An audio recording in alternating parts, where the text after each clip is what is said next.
Hi மக்களே, இந்த மாதிரி தண்ணி குடிச்ச அனுபவம் உங்களுக்கு இருந்துச்சு அப்படின்னா கமெண்ட் செக்ஷனில் சொல்லுங்கள்.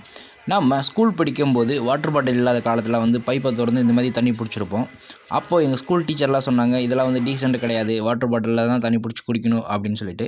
சரி, டீசெண்டாக வாட்டர் பாட்டிலில் தண்ணி பிடிச்சி குடிக்கலாமேன்ட்டு ஏர்போர்ட்டுக்கு வந்தால் அங்கே பார்த்தா வாட்டர் பாட்டிலில் பிடிச்சி குடிக்கிற மாதிரியே இல்லை. இப்போ நீங்கள் முன்னாடி பார்த்தீங்கல்ல, அந்த மாதிரி தான் இருக்கும். அதில் ஒரு பட்டனை ப்ரெஸ் பண்ணோம் அப்படின்னா தண்ணி அந்த மாதிரி வரும். நம்ம அப்படி தான் பிடிச்சி குடிக்கணும்.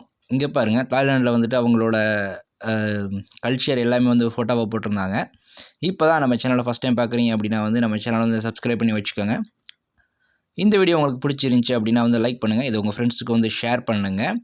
இந்த மாதிரி நீங்கள் எங்கேயாவது தண்ணி குடிச்சிருந்தீங்க அப்படின்னா கமெண்ட் செக்ஷனில் சொல்லுங்கள்.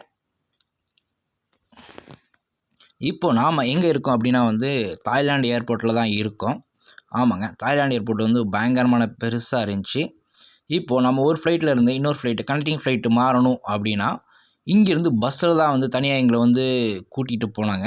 இங்கே ஃப்ளைட் எங்கே இருக்குது, எந்த கேட்டில் இருக்குது அப்படின்றத நம்ம பார்த்துக்கலாம். நான் தண்ணி குடிச்சிட்டு இருக்கும்போது ஒரு பக்கத்தில் ஒருத்தர் பார்த்துட்டு சிரிச்சிட்டு இருந்தார். நாங்களும் தண்ணி குடிச்சிட்டு அடுத்த ஃப்ளைட் போகிறதுக்காக க்யூவில் நின்றுட்டு இருந்தாங்க. க்யூவில் நின்றுட்டு ஃபுல்லாகவே பாஸ்போர்ட்டு, நம்ம போர்டிங் பாஸ் எல்லாமே செக் பண்ணி உள்ளே அனுப்பிச்சுட்டு இருந்தாங்க. இதுதான் போர்டிங் பாஸ் செக் பண்ணுற இடம். போர்டிங் பாஸ் செக் பண்ணி முடிச்சோன்னே கீழே போயிட்டோம். ஃப்ளைட் வர இடத்துக்கு போயிட்டோம். எதுக்குடா இங்கே கூட்டிகிட்டு போகிறாங்க அப்படின்னு பார்த்தா எங்கள் ஃப்ளைட் இன்னொரு கேட்டில் தான் நின்றுட்டு இருந்துச்சு. அதனால் என்ன பண்ணாங்கன்னா எங்களை இங்கேருந்து ஒரு பஸ்ஸில் ஒரு 10 மினிட்ஸ் ஏர்போர்ட்டுக்குள்ளேயே ஒரு இடத்துலேருந்து இன்னொரு இடத்துக்கு கூட்டிகிட்டு போனாங்க.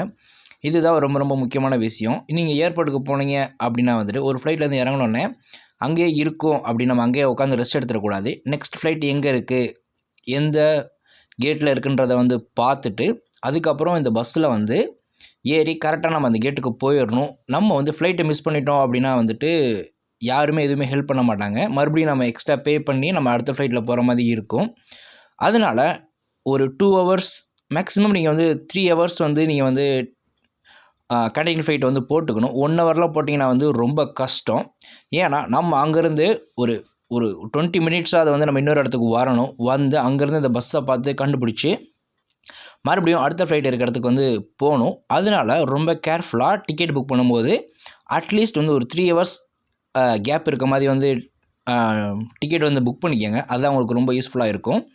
இப்போது நாங்கள் பஸ்ஸில் ஏறி இந்த இடத்துலேருந்து நாங்கள் இன்னொரு இடத்துக்கு பஸ்லேயே ஏர்போர்ட்டுக்குள்ளேயே போயிட்டுருக்கோம். அது அந்த ஏர்லைன்ஸே நமக்கு ஃப்ரீயாக பஸ் ரெடி பண்ணி கொடுப்பாங்க. இப்போது நாங்கள் அந்த இடத்துக்கு சேர்ந்துட்டோம். இப்போ நான் வீடியோக்காக இது ரொம்ப ஷார்ட்டாக போட்டிருக்கேன். நாங்கள் ஒரு 10 மினிட்ஸாவது இது பஸ்ஸில் ட்ராவல் பண்ணியிருப்போம். இப்போது இங்கே பாருங்கள், நாங்கள் போகிற ஃப்ளைட் அங்கே நிற்கிது, தாய் ஏர்வேஸ். இங்கேருந்து இறங்கி இப்போ நாங்கள் அங்கே போகிறோம். இப்போ நம்ம எங்கே இருக்கோம்னா தாய்லாண்டில் இருக்கோம். இப்போ இந்த ஃப்ளைட் எங்கே போகும் அப்படின்னா தாய்லாண்டில் இருந்து இந்தியாவுக்கு போகுது. இதுதான் நாங்கள் வந்த பஸ்ஸு. இங்கே பாருங்கள், தாய் அப்படின்னு போட்டிருக்காங்க. அழகாக கொண்டு இறக்கி விட்ருவாங்க. நம்ம எப்படி போகணும், இதில் ஏறி உள்ளுக்க போனோம் அப்படின்னா ஈஸியாக நம்ம ஃப்ளைட்டுக்குள்ளே போயிடலாம். கொஞ்சம் ஸ்டெப்ஸ் ஏறுற மாதிரி இருந்துச்சு. முடியாதவங்க லிஃப்ட் இருக்கும், நம்ம லிஃப்ட்டில் கூட ஏறி நம்ம உள்ளே போய்க்கலாம். நிறையா தாய் ஃப்ளைட்ஸ் இங்கே நின்றுட்டு நிறையா இருந்துச்சு. ஃபுல்லாகவே தாய் ஃப்ளைட்ஸ் இருக்குது. அப்புறம் பார்த்தீங்கன்னா நமக்கு என்னென்னா ஃபெசிலிட்டிஸ் உள்ளே கொடுப்பாங்க அப்படின்னா ஒரு பெட்ஷீட் கொடுப்பாங்க. இப்போ நம்ம நைட் டைம் ட்ராவல் பண்ணோம் அப்படின்னா புதுசாக ஒரு பெட்ஷீட் கொடுப்பாங்க. கொடுக்கலனா கூட நம்ம கேட்டு இது வாங்கிக்கலாம். வாங்கிட்டு உங்களுக்கு குளிர்ச்சி அப்படின்னா நம்ம இந்த பெட்ஷீட்டை பற்றிக்கலாம். மேக்ஸிமம் நீங்கள் ஃப்ளைட்டில் ட்ராவல் பண்ணுறீங்க அப்படின்னா கூடயே பெட்டர் ஒரு சொட்டர் எடுத்துக்கோங்க. அதுதான் உங்களுக்கு இதாக இருக்கும். ஏன்னா சம்டைம்ஸ் ஏர்போர்ட் இல்லைனா ஃப்ளைட்டுக்குள்ளே பயங்கரமாக சில்லாக இருக்கும். ஃபுல்லாக ஏசி போட்டு வச்சுருப்பாங்க. அதனால் ஒரு சேஃப்டிக்காக நீங்கள் சொட்டர் போட்டுக்கிறது நல்லது. அப்படியும் குளிர்ச்சி அப்படின்னா இந்தமாதிரி நம்ம பெட்ஷீட் வாங்கிக்கலாம். இங்கே பாருங்கள், இப்போது விண்டோ சீட்டில் எனக்கு சீட்டு கிடச்சிருக்கு. விண்டோ சீட்டில் உட்காந்துருக்கேன். இப்போ என்ன பண்ணுவாங்க அப்படின்னா ஃப்ளைட்டு கிளம்புறதுக்கு முன்னாடி இன்ஸ்ட்ரக்ஷன் கொடுப்பாங்க. இப்போது இந்த ஃப்ளைட்டில் பார்த்தீங்கன்னா யாருமே இல்லை. இது ரொம்ப கம்மியான பேர் தான் இருந்தாங்க. அங்கங்கே ஒரு சீட்டுக்கு ஒருத்தர் தான் இருந்தாங்க. மேக்ஸிமம் ஃப்ளைட் எம்டியாக தான் இருந்துச்சு. ஃப்ளைட்டில் நம்ம ஏறதுக்கு முன்னாடி இன்ஸ்ட்ரக்ஷன் கொடுப்பாங்க. இப்போது ஏதாவது ஃப்ளைட் ஏதாவது ஒன்று ஆயிடுச்சு அப்படின்னா எப்படி நம்ம காப்பாற்றிக்கணும் அப்படின்னு ஃபஸ்ட்டு நம்ம என்ன பண்ணணும்னா சீட் பெல்ட் போட்டுக்கணும் அப்படின்னு சொல்லுவாங்க. சீட் பெல்ட் போட்டதுக்கு அப்புறம் ஆக்சிஜன் மாஸ்க்கு, அப்புறம் என்னென்னா அதெல்லாம் எங்கெங்கே இருக்குது அப்படின்றது வந்துட்டு நமக்கு வந்து தெளிவாக வந்து எக்ஸ்பிளைன் பண்ணுவாங்க. அதே மாதிரி நமக்கு முன்னாடி இருக்க இந்த இதுலேயுமே வந்து புக்கில் வந்து படம் போட்டு வச்சுருப்பாங்க. நம்ம அதை படித்து தெரிஞ்சு வச்சுக்கலாம். அப்படி இல்லைன்னா இங்கே பாருங்கள், இவங்க சொல்கிறத வந்து நம்ம ஃபாலோ பண்ணாலே போதுங்க. அப்புறம் இங்கே பார்த்தோன்னா வந்துட்டு இப்போ நம்ம தண்ணிக்குள்ளே விழுந்துட்டோம் அப்படின்னா வந்துட்டு இந்த மாதிரி ஒரு ஜாக்கெட் ஒன்று இருக்கும். அதை எடுத்து நம்ம வந்து இந்த மாதிரி தலைக்குள்ளே வந்து போட்டுக்கணும். போட்டுட்டு பக்கத்துலேயே பார்த்தீங்கன்னா வந்து விசில் இருக்கும்.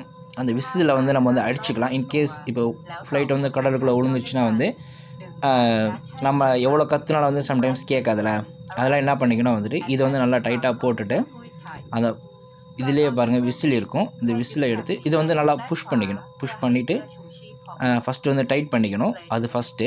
அப்புறம் சைடில் பார்த்தோன்னா வந்து விசில் இருக்கும். அந்த ரெட் கலர் இருக்குது பார்த்தீங்களா, அது வந்து விசிலு. அதை எடுத்து நம்ம ஊதுனோம் அப்படின்னா வந்துட்டு பக்கத்தில் இருக்கவங்களுக்கு வந்து ஈஸியாக தெரியும். அதே மாதிரி பார்த்தோன்னா வந்து நம்ம சீட்டுக்கு முன்னாடியே வந்து ஆக்சிஜன் மாஸ்க் இருக்கும்.